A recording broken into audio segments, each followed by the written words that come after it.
They travel at speeds pushing 200 miles per hour. The very best drivers in the world putting their lives on the line every week. It's time to get the lowdown on this week's contenders, plus a look at the key driver matchups.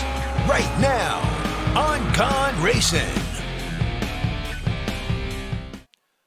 Welcome back to another week of Gaughan Racing here from the Grandview Lounge at the South Point Hotel and Casino. I'm Jeff Motley alongside now retired NASCAR driver Brendan Gaughan. As well represented by my father posting a big picture on the marquee.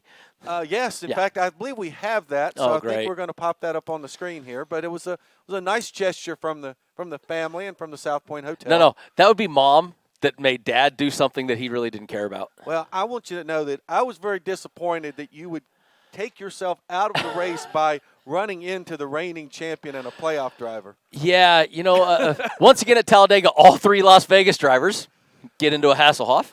That's right. On the very same lap. Yeah, wow. Yeah, so make for a good picture. I still want to know what the hell Kyle Busch did. I can at least throw a little shade, like, hey, Kyle, why'd you?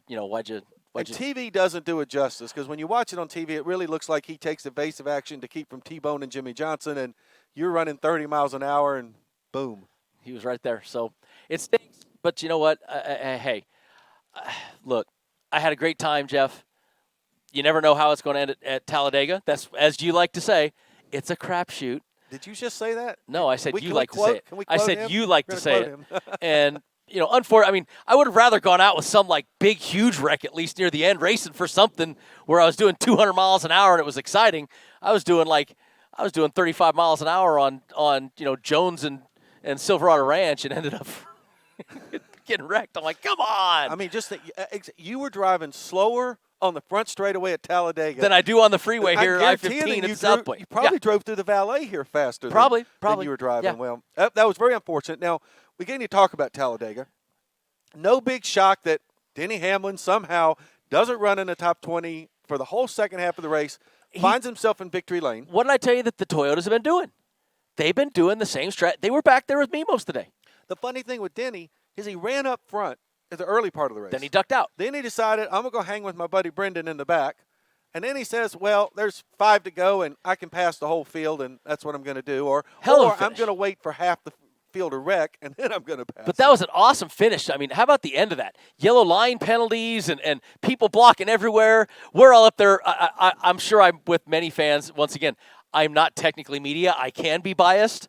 I was rooting for Matt DiBenedetto so hard. Well, I think we all were. I'm sitting there saying, come on, Matt. I wanted him to win too. But let's talk about the yellow line thing. So we saw Matt DiBenedetto get penalized, and we saw Chris Buescher get penalized.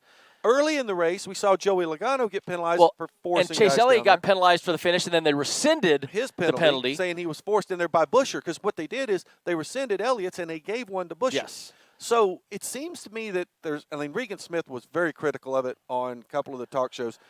Are they being inconsistent with this call? No, they're not. If you look at – here's the deal. The yellow line – the drivers have the steering wheels in their hands, right?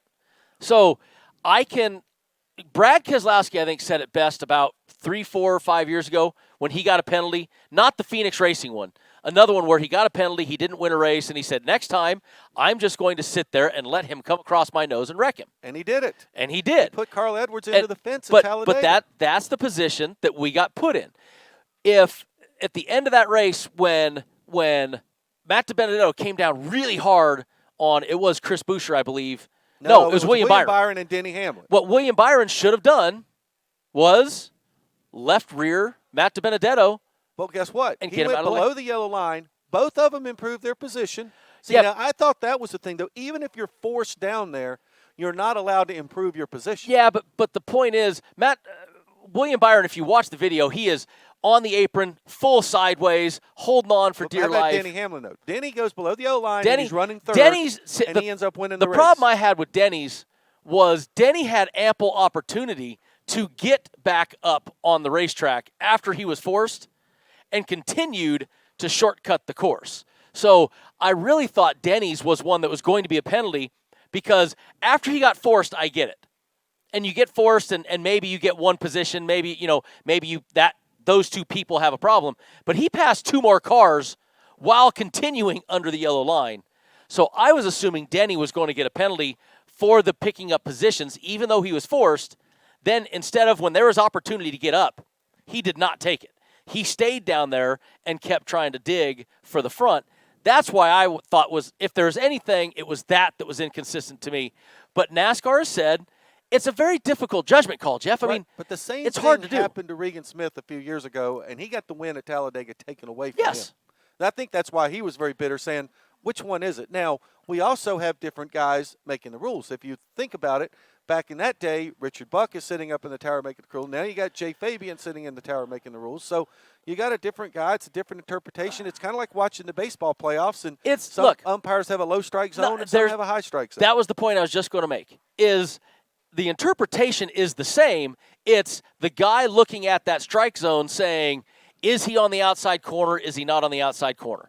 And everybody can look at it differently. We can take those reviews and look at them, and you can say, oh, yeah, I mean, there's no denying that Matt DiBenedetto hard pushed to try to block and forced William Byron. Absolutely. He tried to do that. That is what they say we can't do. Okay, so check one, correctly applied rule. William Byron being forced and not getting a penalty, correct move. But he did pass cars while he was down there. Well, William Byron was holding on for dear life. So, I mean, fair enough. I can't say that Chris Buescher, Chase Elliott. Chris Buescher forced Chase below that line. Chase, if you watch, Chase, once he got forced to avoid the wreck, he came right up and doored Chris to get back on the racetrack. Flag is waving in front of him. Absolutely. So Chase made the attempt to get back on the track and keep going. So when you look at these things, you can say ball, strike, what it is. The only thing to me that I questioned was the fact that Denny had the ample opportunity to get up and never took it. So for me, that was the biggest question. And now if you're holding the betting ticket for a top three, how about the end of that? How about I had DiBenedetto to do some stuff here, three. Man? I was upset after the penalty. Are you kidding And me? so, it was definitely, but here's the best part. It's an exciting end. Talladega delivered exactly what we want. We had 2 races at Talladega. Denny Hamlin won both of them. Almirola was backwards across the line at the last one. It was a great race, great finish. Chaos. Eric Almirola, by the way, he beat Dale Jr. now for the most consecutive top 10s at Talladega. He's at 8 top 10s in a row now. That's pretty crazy. And, I mean, when you talk about a crapshoot, that's not a crapshoot if you have a guy that finishes top 10 8 times in a row. Now we talk, and we don't run any more of the restrictor plate, the super speedway races the rest of the way. We've only got 5 races left in the season, so we don't really need to dwell on who's good at Daytona and Talladega until we start doing next year's Daytona show. But you mentioned Eric Almirola. The one thing we do have to look at right now is the championship standings. Yep. Now, we really have 2 guys in Clint Boyer and Eric Almirola who, if they don't win this weekend, they're definitely going home. And to be honest with you, I think if Kyle Busch and Austin Dillon, if they don't win, I think they're going home as well. So they're 21 points back. 21 points behind Joey Logano and like 24 points behind Alex Bowman. So if you look at the way the points are, the thing is you can say, yes, there's 60 points to be had. Kyle Busch and Austin Dillon can point their way in. But that means they need someone else to have that bad day. And Austin Dillon and Kyle both need each other. Or they have to win. I'm just saying to point it in. To point themselves in, they have to have someone else have that bad day. And they're racing each other also tied for points. So they have to leapfrog each other and leapfrog somebody up there. And you look at the guys that are in the back of the points, the Joey Logano's, the Alex Bowmans, these are guys that aren't awful on road courses. These are guys look at the next guy up, number 6, Martin Truex Jr., who would be in peril. I mean, he's the favorite. Unless the car breaks, he's going to finish in the top 3. Look, I mean, foreshadowing, hey, guess who the 2 favorites are of this race? I mean, Martin Truex Jr. when we get to that point. So for me, those are the guys that, looking forward, Austin Dillon, we said this on last week's show. We said this on the Las Vegas, the South Point 400 show. Austin Dillon needed to have a great Las Vegas because he knew the Roval was the cutoff, and he is not good on road courses. Well, he had a miserable Las Vegas after he got the penalty. And honestly, he fought hard to get back in. He was running very well at Talladega, and then a Talladega thing happened. But why do you fight? Why do you keep fighting? Austin Dillon, when I got out of the race car, I got over to the motorhome, got to the military guys pimping all of us, and I turned on the TV, and Austin Dillon is 47 points out of the championship. They're out of the cutoff line. And I go, oh, man, poor Austin, he's done. He kept fighting. He got some wave rounds. He got some lucky dogs. And next thing you know, Austin Dillon gained 20 points by just doing laps. By the way, you know his brother got a top 3? No, Ty is. Ty got a copy. Don't even know where Ty's going to be racing next year. I talked about Ty on last week's show, saying that Ty Dillon, Michael McDowell, those are guys that are really do well and excel at these places. So Ty did exactly what he needed to do. Got to the end, was racing for the win. All right, so I'll put you on the spot. Any of these 9 through 12 guys going to find their way in, or are these 4 guys the ones that are going to be doing the post-race Zoom on why they didn't make it any farther? You know, Kyle Busch is really the only one, right? I mean, that's the thing you got to look at is you got to say, okay, Kyle Busch. Let's go to Kyle Busch as though his last 10 road course races, not just Roval, road course races. Average finish of 14.5. Kyle better show up in his last couple Roval races. He was, and I hate that word, you know that, 37th and 32nd in his 2 races. Well, you know that wasn't the car. One of them is where they all did the "Hello, I'm coming to turn 1 wall. Wait for me." He was in that one. What turn 1? Yeah, there was no turn 1. They just they were heading the oval one. So Kyle needs to show up. And we've seen him run well on road courses before. I remember he and Brad Keselowski had a great battle at Watkins Glen. Nope. So Kyle can do it, but we've been saying all year we've been waiting for Kyle to be Kyle. He hasn't been Kyle yet. If there's ever a week he needs to do it, it's now, because I honestly think these guys need – I think all 4 of them, if they have a shot, they need to win, or they need something catastrophic to happen to Joey Logano or Alex Bowman, because they're the only 2 guys they can catch.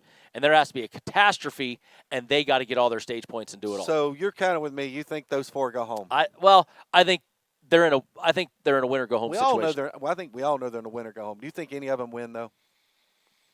Well, I don't see Austin. I was going to say, I don't want to pick on my guy Austin. We like Austin. But I don't Austin think Eric Almirola is going to win there. Now, Clint Boyer can Clint surprise Boyer you. Clint Boyer can win. You know what? And I want to touch real quick, though, on the odds to win the championship. We look at them every week. We kind of talk when to put your odds on somebody. Kevin Harvick is down to plus 125 to win the championship. Okay, but I think that's because Phoenix is like his best track. It should be, but it doesn't matter. He's plus 125.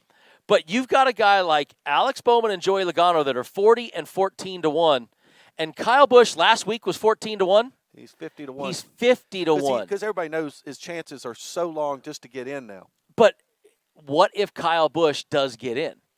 We keep talking about when to bet on somebody. So you want to go and bet $10 on Kyle Busch? This is the week to do it. If you want to You're never going to get him at 50 to 1 to win the championship ever again. At Daytona next year, Kyle Busch will not be 50 to 1. No, he'll be 6 to 1 to be the champion. So now's the time. Kyle Busch can do it. If you get him at 50 to 1, Jeff.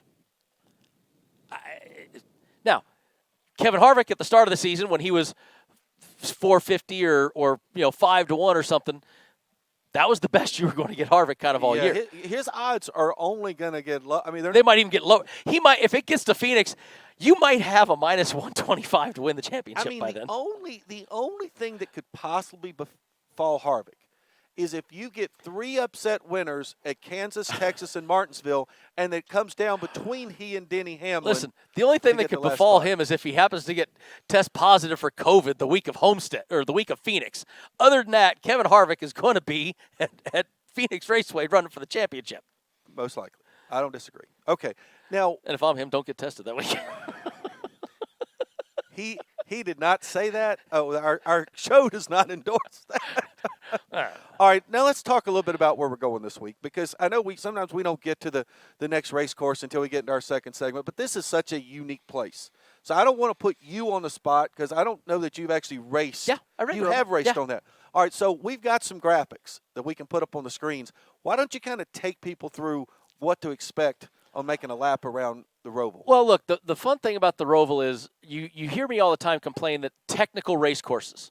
We go to Sonoma, it's not technical anymore. You go to Watkins Glen, it's not technical anymore. They've made it, they've NASCARized it. Well, Sonoma put the carousel back. They've still NASCARized it. But you talk about the Roval, it's a technical track. Turn 1 is very deceiving, as we've seen by the big pileup in the very first year where everybody forgot to turn into turn 1. That's a very deceiving spot. You're running up into speed, you're grabbing a gear, and then you immediately come back. You make that hard left. There's a little uphill. It's a blind turn 2. So turn 2 has a little crest. You've got to aim through the corner, look at something over this little crest. Very tight, very narrow. When somebody makes a mistake, it tends to back more people up. Then you got the wide section of the track where you got 3, 4, 5, 6.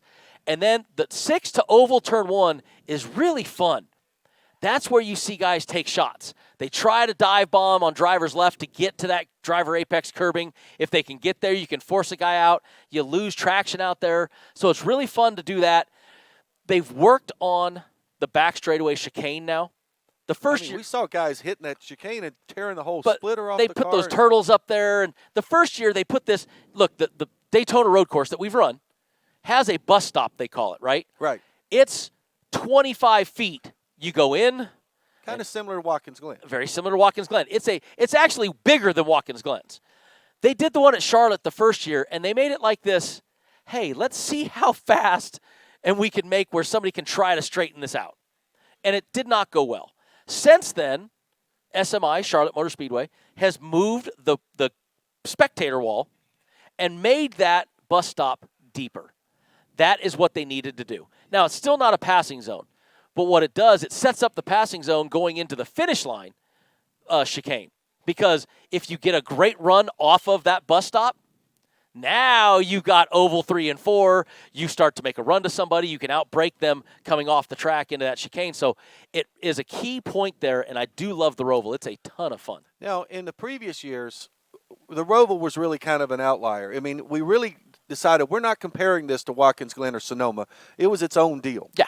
Well, this year, just 2 months ago, almost less than 2 months ago, we raced on the road course at Daytona. It was in the middle of August. Thank you for not calling that the Daytona Roval, by the way. And you actually raced on that one. So how similar are those two tracks, and what can we glean from Daytona to apply to Charlotte? They're extremely similar. I mean, when Charlotte did it, it's a very, very similar racetrack. Just take the Daytona one and shrink it down. And that's what they've done with this one. So you can look at how they ran at the Daytona road course, because the same thing happens there.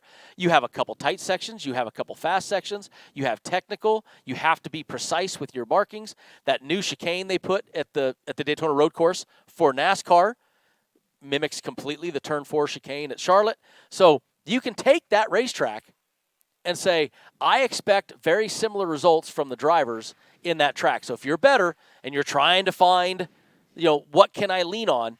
You said it right. Watkins Glen and Sonoma, you can't lean on those. You can lean on the Daytona road course and how people did there. Oh, and by the way, who won the Daytona road course? That'd be Chase Elliott. There you go. And who was second at the Daytona road course? I believe Martin Truex Jr. Jr. So the two guys that have dominated road courses lately. And we know who are going to be the favorites. Now, you talked about it being a little smaller. Yep. Now, one of the things that benefited Martin Truex Jr. at Daytona, they made a ton of mistakes on pit road. But his mistakes on pit road, because the laps were so long around Daytona, didn't kill him. They really never killed him, gave him an opportunity to get back.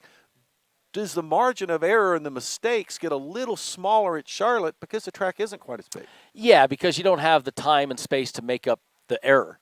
It is tighter. It is smaller. It is a little bit more Martinsville-y, call it. Call it the Martinsville short track of Daytona. You know what I mean?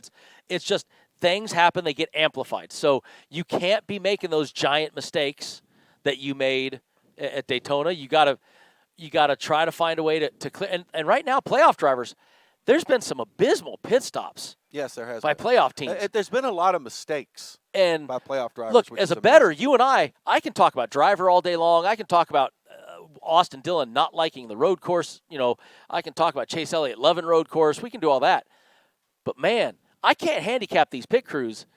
They've got to come and step up. They've got to come for their driver. And they have a lot of crews this year have let their playoff drivers down. Now, there's one thing we haven't talked about with the Roval this weekend. What has never happened in NASCAR history that could happen this weekend? We have yet to run a cup race in the rain, and there's a hurricane. Well, I don't know if the hurricane is going to make it there. Maybe the tail or something? They're talking about a 90% chance of rain on Sunday. And obviously they can't run if there's puddles, they've said. If there's standing water or driving rain, no series runs in standing water. But light rain and a wet racetrack, they say they're going to run. They cannot run at night because there's not lights on the road course or headlights. I know if it starts raining, Brendan is going to have Scotty beam him over just so he can get over there and see it. If there's anybody that gets hurt and it starts to rain, We'll Scotty, find. if Yeah, Scotty it's beat Star, me over, it's the only Star way you're Trek. gonna Somebody make get it me that over there. fast. But yeah, But who does that benefit? Does it benefit Chase Elliott because he's run in the Xfinity Series more recently than Martin Truex just Jr.? going to say, he's run in the rain multiple times in the Xfinity Series, and I've raced against him and seen how well he handled himself in the rain. Christopher Bell, William Byron, Tyler Rake, these young guys That have raced in the doing rain. a lot of this. Yep. Kevin Harvick, when was the last time you think Kevin Harvick raced in the rain? Maybe Kyle Montreal Busch if he had probably one. hadn't run in the Never. rain because Kyle didn't go run a lot of those No. one-off races. So, I mean, it's the rain could become a factor, and as a bettor, you got to take all your factors in before we go to the betting window. But there's and no place a data bet. points on Cup guys in the Well, rain unless you look but at what they did in Xfinity or trucks. So there's data points. You got to look at some of those guys, and I'm going to look at guys like a Chase Elliott, who's already a favorite. I think that amplifies his favorite. I'm going to look at some guys like a Chris Buescher, his odds are not great to win this race. And if it rains, I do believe that moves him up a level in that. But Chris hasn't really done a lot of rain racing. He's been in the Cup Series for so long. Yeah, It's been a while. But he did run him in the Xfinity Series with us, and he ran well at Mid-Ohio in the rain. I remember that one in particular. Well, I just think it's going to be really interesting to see, especially those veteran guys like a Truex, a Harvick, a Kurt Busch, even guys that haven't run it. Even Joey Logano and Brad Keselowski. Well, they've been in the Cup Series so long. Yeah, but Brad has a good road. Like, Brad is a road racer. Remember Marcus Ambrose, the whole thing. Brad's proven to me his chops. He can road race. If it rains, I like Brad. They'll find some way on iRacing. Okay, when we come back on Gaughan Racing, we'll start breaking down the odds to win this weekend's race at the Roval in Charlotte. This is Gaughan Racing, the weekly NASCAR show that gets you ready for this week's big race and more. You can listen to VSiN on SiriusXM Channel 204. Watch us online at vsin.com and follow us on Twitter at VSiNLive.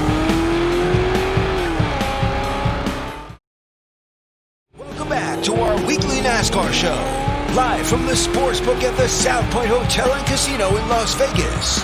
Now, back to Gaughan Racing.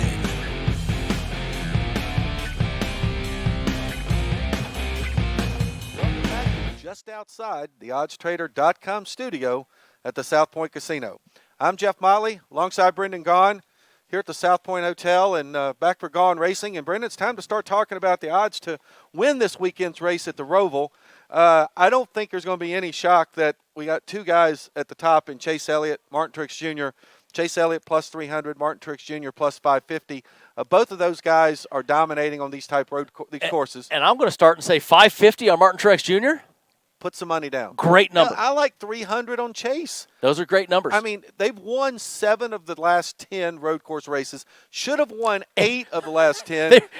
They were from here to the camera. The first Roval race, Truex had it won, and Jimmy Johnson. Well, just he didn't never have hit it the won. They brake had a pedal. great race to the end, but Jimmy made he it had even more won if exciting. Jimmy had actually driven the corner the way Jimmy should have. And we like Jimmy. We're not picking on Jimmy. Hey, it was fun as hell to watch. And Jimmy hadn't won a race in a year or so, and now had he known, he that probably would have even wrecked him harder. Yeah, if he would have known it'd made be the this turn and long. wrecked him while he was doing it. But now the other guys, and they're not horribly far behind, but there are big names.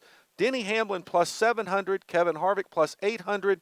And then we get into the smaller double-digit guys. Ryan Blaney at 11, Clint Boyer, and Kyle Busch trying to get in the championship, and Brad Keselowski, a pretty accomplished road racer. 14 to 1. Joey Logano 16-1, Alex Bowman 18-1. Then we get to that guy Jimmy Johnson is 20, and Kurt Busch and William Byron both 22-1. I legitimately think anybody in that group has a chance to win this race, although trying to bet against Chase Elliott or Martin Truex Jr. is really difficult. Look, I mean, you look at the numbers. Last 10, just road course races. I'm not talking just Charlotte, Roval. I'm talking road course races. 20 races between the two of them. Has Chase run that many already? No, 10. They've each run 10. Okay. But there's 20 races between the two of them. 15 top 10s between the two of That's them. remarkable. 13 top 5s. And take out Truex getting crashed in the first Roval race when he couldn't get his car going. So that I mean, would have been 16. These two guys right here absolutely have shown that they are phenomenal at road courses. Now, side note to me, it has nothing to do with betting. Chase Elliott, how bad his father was on road courses.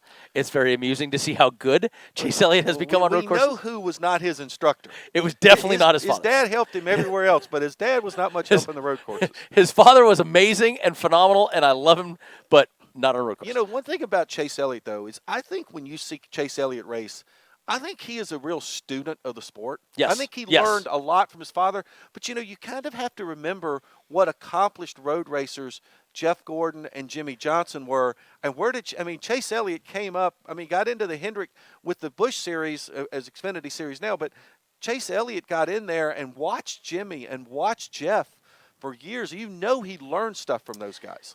And one you didn't get to on that odd screen, but Eric Jones, 50-1. Eric Jones, 7th, 5th, 8th, 4th in 4 of the last 6 road races.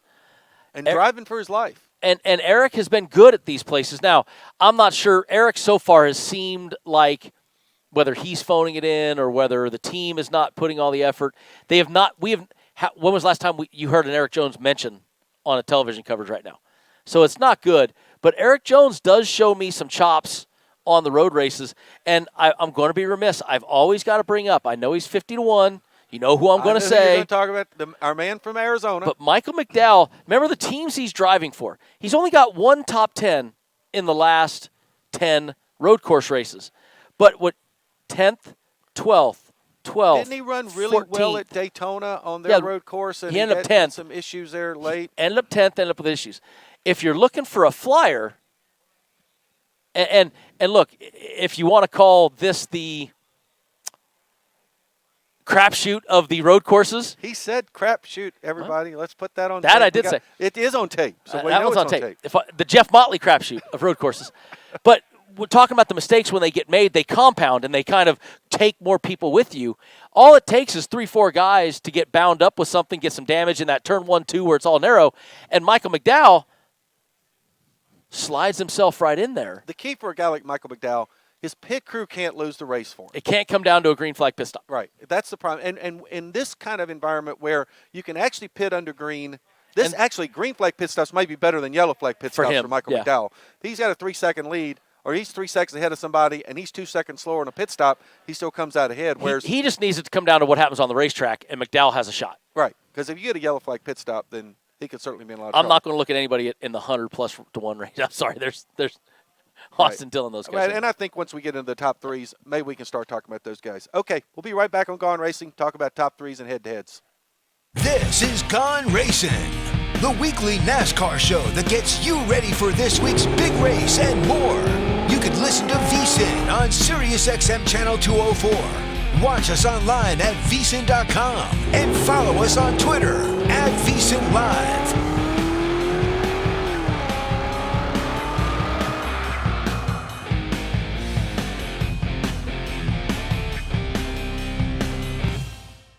Welcome back to our weekly NASCAR show, live from the Sportsbook at the South Point Hotel and Casino in Las Vegas.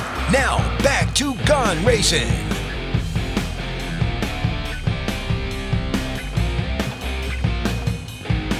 Now, VSiN, the sports betting network, is providing all access to everything we offer for the rest of the football season for only $129. From now through Super Bowl Sunday, you'll get our weekly digital betting guides with power ratings, predicted scores, and consensus picks for the games each week, access to our 24/7 live video stream, and daily email updates featuring the best bets from every show, host, and guest. Breaking news, advanced stats, and game previews on vsin.com, plus our 2020-2021 bowl betting guides. Give yourself an edge this season. Visit vsin.com/subscribe to get your football midseason special today. That's vsin.com/subscribe.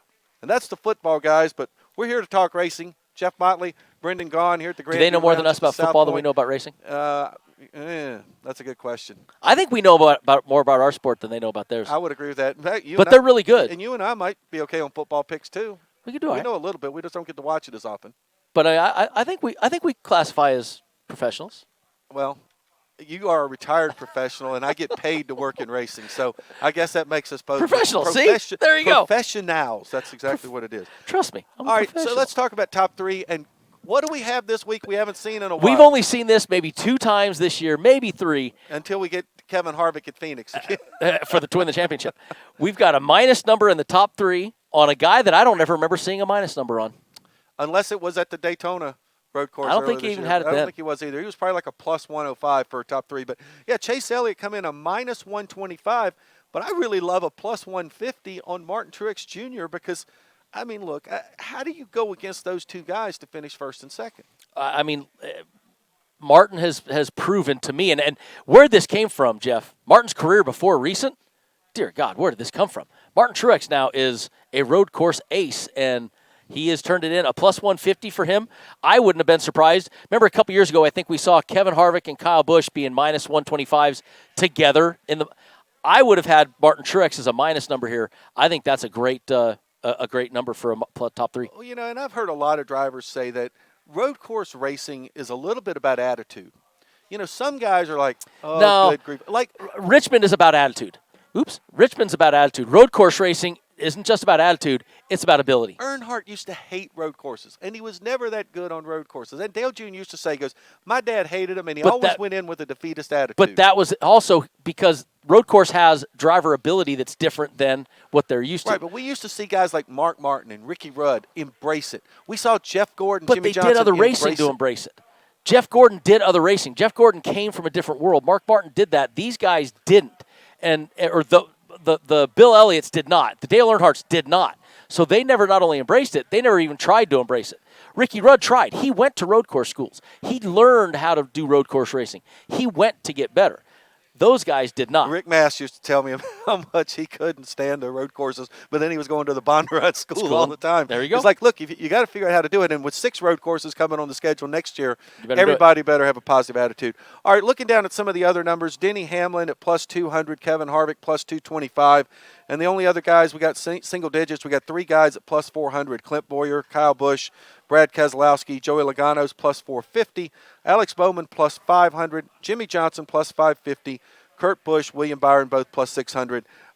You go to Benedetto, maybe a 10-1, and you were talking earlier how you like Eric Jones 12-1, Michael McDowell 12-1. Some possibilities there with the top 3s. Christopher Bell is 13-1, Chris Buescher 16-1. If we're talking that rain that you've been kind of talking about, I'll circle up a couple of those guys right there and say, there could be an opportunity. A Buescher at 16, a Tyler Reddick. I don't know. I'm going to go on the second page here and show you a real long shot for a top 3, and it's James Davison at 40-1. Australian. He's the Australian that runs Indy cars. The thing is, he's run a V8 supercar, which is very similar to our NASCAR stock car. So James could be a decent shot at not at a win, but a 40-1 if it's that 90% guarantee. If it really starts to rain, James Davison is somebody that I wouldn't. Look, Rick Ware equipment. There's still pit crew and equipment. A lot of things that go into it. Too. He's got to have the horses to do it. But James Davison is one. We don't normally go that far down, but James Davison is a very unique character in that, with his experience, with his level of expertise in a car that's a heavy car like ours. So I'm not against James Davison on a 40-1. Well, you talked about those triple-digit numbers. We had three laps to go at Talladega last week, and we had Cody Ware and Quinn Houff running in the top 10.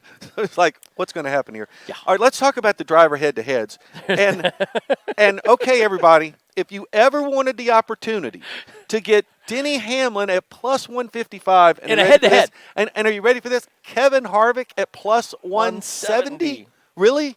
Seriously? Now, okay. It's against Chase Elliott. All it takes is a Chase Elliott with a flat tire. Yeah, it does not take Chase Elliott running head-on into the tire barrier in turn 1. No. Because he did that last year and still won the race. It just takes a flat tire. It just takes one mistake. No, it takes 2 by Chase Elliott because he made 1 mistake last year and he still won the race. It's going to take at least 2. Understood. But that is come on. Kevin Harvick in a head-to-head at minus 170, that is... Well, okay, let's talk about these pluses. How do you say no to that? Denny Hamlin is plus 155 to Chase Elliott's minus 175, and Kevin Harvick is plus 170 to Chase Elliott's minus 190. But how about this one?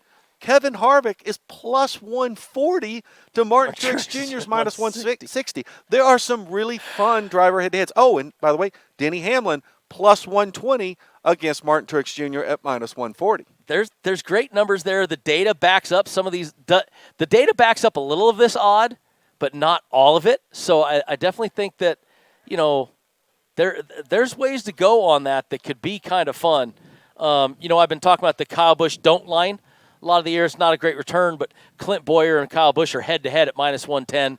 I think that a Clint Boyer minus 110, that to me is a very good number. We got really close to the don't line being that we don't have Kyle Busch in the head-to-heads.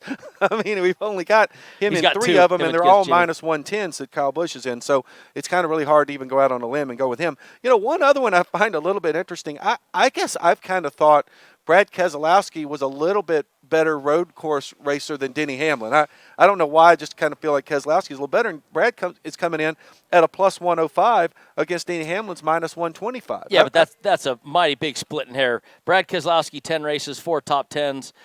Denny Hamlin, 7 top 10s. Denny lately has done better, but you and I keep referring to the Brad Keselowski of 5-6 years ago where he proved to us some of that driving chops, but lately he has not shown that same prowess that he showed early on. Yeah, and just one other interesting one in the 2 guys that have dominated the sport this year, Kevin Harvick also getting a plus line there at plus 105 against Denny Hamlin at a minus 125. So Harvick getting another plus line. He's got a bunch of them up here. That one right there is close. Denny and Kevin are about the same on the road racing skills to me, and that's a tough one to pick. Well, when we come back, Brendan and I talk about our favorite things in the world. We love the group matchups.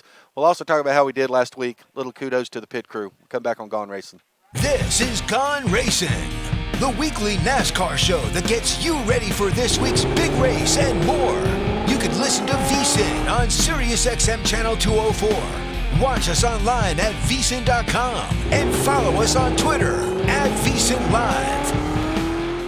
Welcome back to our weekly NASCAR show, live from the Sportsbook at the South Point Hotel and Casino in Las Vegas. Now, back to Gaughan Racing. Indeed helps you find the high-impact hire your business needs fast. You'll find lots of great candidates and no long-term contracts at Indeed.com/high-impact. Brendan, no talking about Spotify and Sporkler Stitcher. or whatever. Stitcher. Come on, now, don't be dogging on Stitcher now. I get them confused, you know. iHeart, All Stitcher. right, Jeff Motley, Brendan Gaughan, back for our last segment of Gaughan Racing. We're talking about the Roval at Charlotte this weekend. It's an elimination race. We're going to have 4 guys getting knocked out of the playoffs. We got 4 guys who are in big trouble about getting knocked out of the playoffs. So we're going to get into our group matchups, though. Let's take a look at Group A. No big surprise to see Chase Elliott, the favorite in Group A. Martin Truex Jr. is plus 270, and if you look at his top 3 odds, he's plus 150. So he's got a better chance of finishing in the top 3 than he does winning his own group. But that's because Chase Elliott is in there, and Chase Elliott has been the man to beat lately on these. And honestly, you got Denny Hamlin plus 320, Kevin Harvick at plus 380. Yeah, and normally, but 270 for Martin Truex to win that group at plus 270, as you just said, they're giving him a better odd to beat those 4 than to get top 3 in the field. So I look at that and say, hey, wait a second. Once again, all it takes is Chase to have one small mistake, and you've got a plus 270 on Martin Truex that we've just said to win the race, he's 550. right, and he's got worse odds to finish head-to-head ahead of Chase Elliott. And honestly, I think if he beats Chase Elliott, he wins that group. Yes. So I think plus 270 on Martin Truex is a great shot there if you want to take one. It's a good number, but we also see Denny Hamlin plus 320 and Kevin Harvick plus 380. And I'm not talking about taking And I it. think we just chuckle to I'm not see talking about those taking it. kind of numbers on Denny Hamlin and Kevin Harvick, Yeah. but I'm with you there. All right, let's take a look at Group B. We talked a little bit earlier about a guy who, has had some road course prowess in the past. Brad Keselowski is a favorite, plus 225. Then we got his 2 teammates, Ryan Blaney, Joey Logano. Blaney, who won the inaugural event at the Roval back in 2018. A little bit of an accidental winner because Jimmy Johnson and Martin Truex got once taken. again, still was in third. He was in third. He was distant third, but he was in third.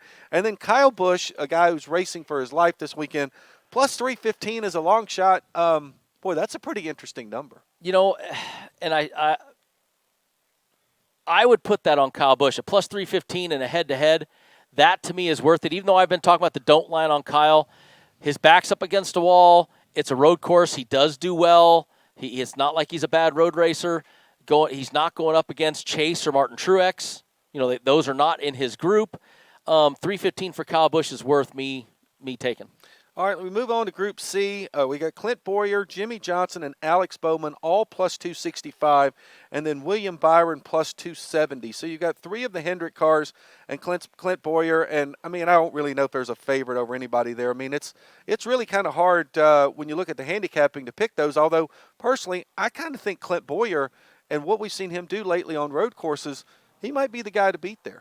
Clint's not bad, but don't forget Alex Bowman second last year this race. Alex Bowman 4th the year before at this race. So Bowman has done well at this racetrack, and I told you, you have now history to go off of. You can look at this. You can also look at Daytona. Alex Bowman 12th. I would jump on Clint right away, but I'm not going to fake on Alex Bowman and act like that's not a good number. All right, we look at Group D. We got Eric Jones and Eric Almirola, both the favorites there at plus 255. And then Christopher Bell and the guy that you've talked about a little bit, Michael McDowell, coming in there at plus 280. That's a pretty good little difference there. And I mean, I think, Michael McDowell, there's a good numbers on him, but you also had some amazing numbers on Eric Jones. And Eric Jones, I mean, it's hard because Eric Jones' equipment is so much better than Michael McDowell's. So that scares you a little bit there. But Eric Jones, once again, like I said, kind of a funk the way this season's ending for him. So if Eric Jones is still in this funk, I like the number on Michael McDowell because he's not in a funk. McDowell is focused. He knows this is a weekend for him, and he really shows up to play when he comes to these places. Before we go into Group B, but let's talk about the Eric Jones team and the Joe Gibbs Racing team. So Denny's in because he won last week no matter what. A Truex, unless some horrible thing befalls him, he's in. Kyle Busch totally back to the wall, almost got a win in, and Eric Jones is out. So is there a Gibbs concentration absolutely right on Kyle Busch for this weekend? No, absolutely there's going to be. And they'd be – look, Eric's guys are trying to stay in a bubble and focus on just Eric because there is a lot of distraction with the other guys in. They'd like to get a win because those crew guys get a little bonus. Oh, no, they get bonuses. So, they want to win. So they're fighting for him. They're not just saying, oh, okay, we're the outcast. No, they want to prove something. They want to get there. But Eric Jones, just himself, it's like he's in his head. And Eric proved early in his career when he gets in his head, it's bad for Eric. Yeah, well, he's been in his head lately. About his ride for next year, which I think it sounds like there's some stuff that's starting to work his favor. All right, we're looking Group E. It's really kind of funny when we look at our Group E because obviously there's been some guys bet down. So really the favorites are Tyler Reddick and Ricky Stenhouse Jr. now at plus 265, and we've got Matt Kenseth and Cole Custer coming in at plus 270. Kind of looks like probably the career of Matt Kenseth is winding down. I think this will probably be. We got our Matt Kenseth mentioned in though. We did get our Matt Kenseth mentioned in. It's probably going to be the end for him because Ross Chastain we know is going to be in that car next year. Probably think this will be it. What do you think about that? That's kind of a wow. I think I'd stay completely away from that group to tell you the truth. I just trying to find out why Ricky Stenhouse getting bet down because nothing to me says bet Ricky at the road course. Average finish on the last 10 road courses of 23.6. Maybe they're betting against the other three.